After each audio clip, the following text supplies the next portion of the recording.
Здравей, Цецо! Здравей, Катя. Бяхме заедно 4 часа на workshop на Scaling Up, който стартираме в България. Можеш ли да споделиш какви са впечатленията ти, основните ти неща, които ще си вземеш? Ами дойдох със свито сърце, тъй като имах много натоварена адженда и не знаех дали това, което ще видя тук, ще ми бъде ценно. Изумен съм буквално колко много неща успях да взема от тази среща. Феноменален бард, огромен специалист, страхотни познания.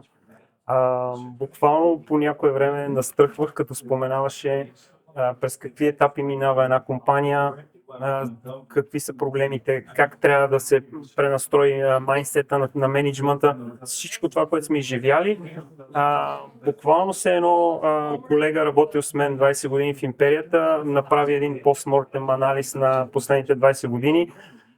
Не можах да повярвам, че човек, който никога не е бил част от компанията, може да знае до болка през какво сме преминали, което означава, че наистина е страхотен специалист.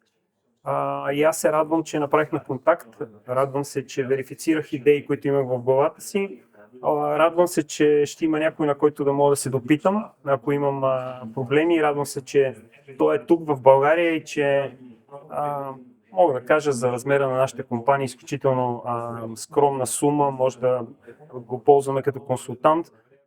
Въобще уникално, приятно изненадан съм от срещата и си тръгвам адски зареден с енергия и така, супер щастлив. Благодаря и до скорошни срещи. Моля.